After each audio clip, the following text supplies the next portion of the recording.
8 dari 9 fraksi di DPR sepakat rancangan Undang-Undang Daerah Khusus Jakarta Inisiatif DPR. Salah satu pasal yang disorot adalah Gubernur dan Wakil Gubernur DKJ nanti ditunjuk, dilantik, dan diberhentikan oleh Presiden. Lebih lengkap kami akan diskusikan dengan para narasumber. Sejatinya kami mengundang 2 narasumber, namun untuk saat ini sudah bergabung anggota Komisi 4 DPR RI dari fraksi Partai Keadilan Sejahtera, Hermanto. Pak Hermanto, selamat sore. Selamat sore, Mas. Ya, terima kasih sudah bergabung. Kami juga masih menantikan kehadiran dari Ketua Komisi 2 DPR fraksi Partai Golkar, Ahmad Doli Kurnia, untuk ikut berdiskusi bersama kami kali ini. Posisi PKS, Pak Hermanto, ini kan menjadi satu-satunya fraksi yang menolak rancangan Undang-Undang DKJ ini. Apa bahayanya apabila rancangan ini tetap diteruskan menurut Anda? Ya, kita tegak lurus dengan Undang-Undang Dasar, Mas. Karena dalam Undang-Undang Dasar itu pasal 14 ayat 4 menyatakan kepala daerah, hukum, bupati, wali kota dipilih secara terbuka.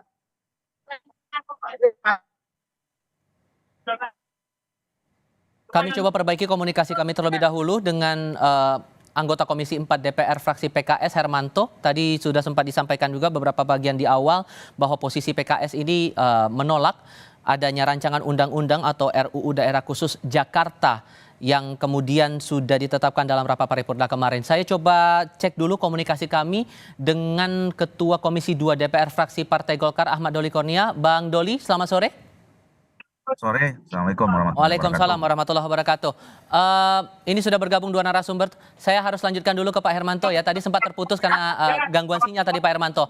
Jadi apa bahayanya kalau kemudian ini tetap diteruskan? Menurut PKS gimana?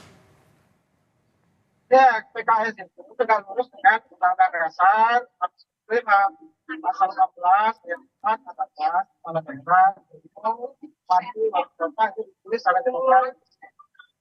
Itulah dasar mengatakan. Ya, itu Mas. Tapi kan dalam Undang-Undang Dasar juga tertuang atau menjelaskan juga masalah daerah khusus, daerah istimewa, dan dirasa punya ada kewenangan juga begitu bahwa kalau daerah khusus ini tidak perlu pilkada ya sah-sah saja, udah ada aturannya juga di situ. Gimana kalau mengambil dasar dari situ? Ya, DKI itu apanya khususnya gitu? Khususnya di mana? Karena setelah dicabut dari ibu kota negara, maka dia sudah tidak ada khususnya lagi. Ya. Jadi dia sama setara dengan kebijakan lain. Ada undang-undangnya. Jadi 2 hal itu yang menjadi kunci dari pada persoalan. Oke, di sisi lainnya juga Bang Doli bahwa kondisinya sekarang kita bicara kondisi saat ini Jakarta statusnya daerah khusus ibu kota, masih ada ibu kotanya. Nah, rancangan undang-undang nanti ibu kotanya akan hilang, jadi hanya daerah khusus Jakarta. Sampai kemudian gubernur dan wakil gubernur nanti saat statusnya jadi DKJ ini hanya cukup ditunjuk oleh presiden, urgensinya kenapa Bang? Pertama, saya kira kita harus pahami ya, undang-undang ini harus segera kita bahas, kita putuskan. Karena apa? Ya, karena secara de jure sebetulnya kita ini sekarang punya ibu kota, 2 ibu kota negara. Satu ibu kota yang nanti di Kalimantan Timur, Pasir Penajam Utara, itu juga sudah ada undang-undangnya. Nah, kemudian satu lagi undang-undang ibu kota khusus, daerah khusus ibu kota Jakarta. Makanya segera harus kita buang ibu kotanya supaya kita punya ibu kota itu cuma hanya 1. Itu yang pertama. Nah, yang kedua, karena itu makanya DPR mengambil inisiatif ya untuk mengajukan undang-undang ini atau memperbaiki undang-undang ini. Nah, diusulkan namanya daerah khusus Jakarta. Nah, soal isinya saya kira ini masih sangat terbuka ya dari draft yang disampaikan. Karena kemarin itu kan draft undang-undangnya yang buat Balik ya, Badan Legislatif. Kemudian diusulkan menjadi rancangan undang-undang inisiatif DPR, tadi dibacakan. Ya, nanti kan kemudian dikirim ke pemerintah, kita mendengarkan surat presiden dan dimnya sekaligus. Nah, kalau isinya, saya kira kita sekali lagi saya mengatakan masih bisa terbuka. Masih bisa kemungkinan berubah soal yang gubernur wakil gubernur itu ditunjuk presiden ya?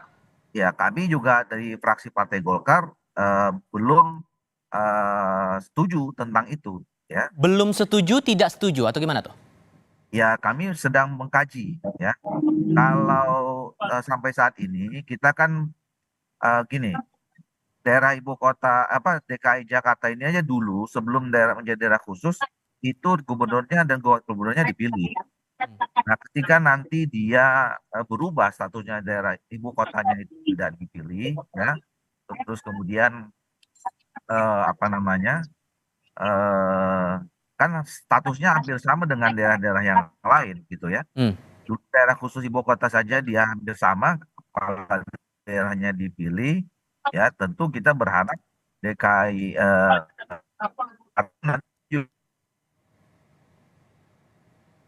Bang Doli? dalam proses Kami mengalami gangguan komunikasi, kami coba perbaiki dulu dengan komunikasi kami dengan Ahmad Doli Kurnia, Ketua Komisi 2 DPR RI dari fraksi Partai Golkar. Saya coba ke Pak Hermanto dulu terlebih dahulu. Pak Hermanto mungkin bisa didekatkan untuk sumber audionya, biar saya bisa mendengar suara dengan jelas. Nah, Anda melihat mewakili PKS Pak Hermanto, motivasinya sampai muncul RUU DKJ ini apa? Sampai dari fraksi PKS menilai ini terkesan terburu-buru, tergesa-gesa. Ya, memang ini masih di dalam tahap balik ya. Ini di balik kan masih pendapat yang belum tertampung. Kan kita mendengar juga pendapat dari pendapat dari stakeholder, dari pakar. Nah, kita membahas ini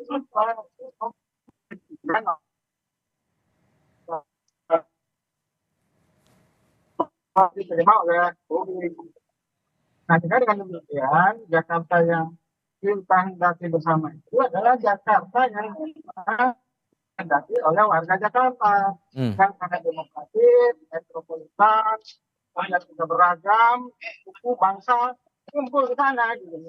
Nah, jadi kalau misalnya kita nanti sistemnya tunduk, masyarakatnya sudah tercerahkan dan tercerdaskan itu, mau dikemanakan. Gitu. Jadi apa yang bakal dilakukan PKS berikutnya? Karena tadi sudah dibilang oleh Bang Doli bahwa ini kemungkinannya bisa terbuka untuk berubah begitu. PKS bakal melakukan apa? Ya, ini kan baru tahap pembahasan di balik ya. Kemudian kemarin di paripurna itu disetujui sebagai inisiatif DPR. Tentu nanti dimnya ada di bahas dengan pemerintah. Disitulah nanti ada pendalaman lebih lanjut. Ini nanti para pihak itu memberikan pandangan. Nah ini nanti mungkin kita membutuhkan pendapat-pendapat yang lain lagi. Oke, kalau ke Bang Doli, berarti karena kemungkinannya masih terbuka, tahapannya maka akan melalui apa lagi nih sampai akhirnya bisa jadi undang-undang begitu? Ya, setelah ini kan ada surat yang dikirim oleh pimpinan DPR kepada pemerintah, ya, terus kemudian pemerintah membahas rancangan undang-undang ini. Kemudian kalau sudah selesai dibahas pemerintah, ya dilanjutkan dengan Presiden mengirimkan surpres, ya, surat Presiden, kemudian ditunjuk pejabat-pejabat wakil pemerintah yang nanti akan membahas bersama dengan DPR, dan kemudian nanti bersama dengan daftar isi masalah, ya. Kita juga belum tahu di sikap pemerintah seperti apa isinya terhadap masing-masing perubahan itu, termasuk soal pemilihan calon gubernur dan wakil gubernur. Gitu. Ini kan baru usul dari teman-teman di Balik, ya. Nah, jadi nanti setelah masuk kembali surat Presiden bersama daftar isian masalah dari pemerintah itu dibahas di pimpinan, kemudian dibahas di Primus, diserahkan ke komisi mana yang akan membahas atau alat kelengkapan dewan mana yang mau dibahas. Nah, nanti kalau misalnya diserahkan ke Komisi 2, ya kami akan bentuk panja, baru nanti kemungkinan kami bahas bersama dengan pemerintah. Tapi apakah tidak akan menunggu pemerintahan baru saja? Karena kan ini masih dalam rangkaian pemilu juga, proses pencoblosan juga akan bentar lagi, Bang.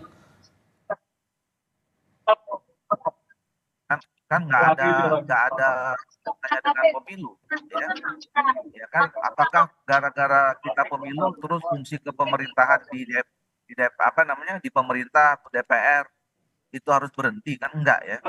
Apakah gara-gara pemilu misalnya urusan pelayanan publik di kantor desa berhenti? Kan tidak. DPR bersama pemerintah kan terus melakukan fungsi dan tugasnya. Jadi kalau kemudian DPR pemerintah ini jadi Jadi dianggap ini proses biasa saja. Ah, Ya, bahwa kemudian sekarang kita dalam suasana pemilu, iya, tapi fungsi dan tugas masing-masing pemerintah dan DPR harus terus berjalan. oke. Kita tunggu saja pemerintah kapan mengirimkan surat balasan atau yang berisi dengan Oke. daftar isi masalah. Nah, nanti pun kita lihat Oke. dan kalau ini satu yang penting Singkat dalam pembahasan saja, Bang. undang-undang nanti akan melibatkan berbagai stakeholder, ya. Walaupun ini pembahasan nanti akan diputuskan oleh DPR bersama pemerintah, tapi kami biasanya DPR itu membuka diri, ya, menerima masukan, pandangan dari semua kan, terutama terkait dengan masalah DKI, ya tentu kita mendengarkan masyarakat DKI. Sudah kami tangkap maksudnya. Bang Ahmad Doli Kurnia, terima kasih. Pak Hermanto juga terima kasih sudah bergabung dalam diskusi kami kali ini. Selamat sore semuanya.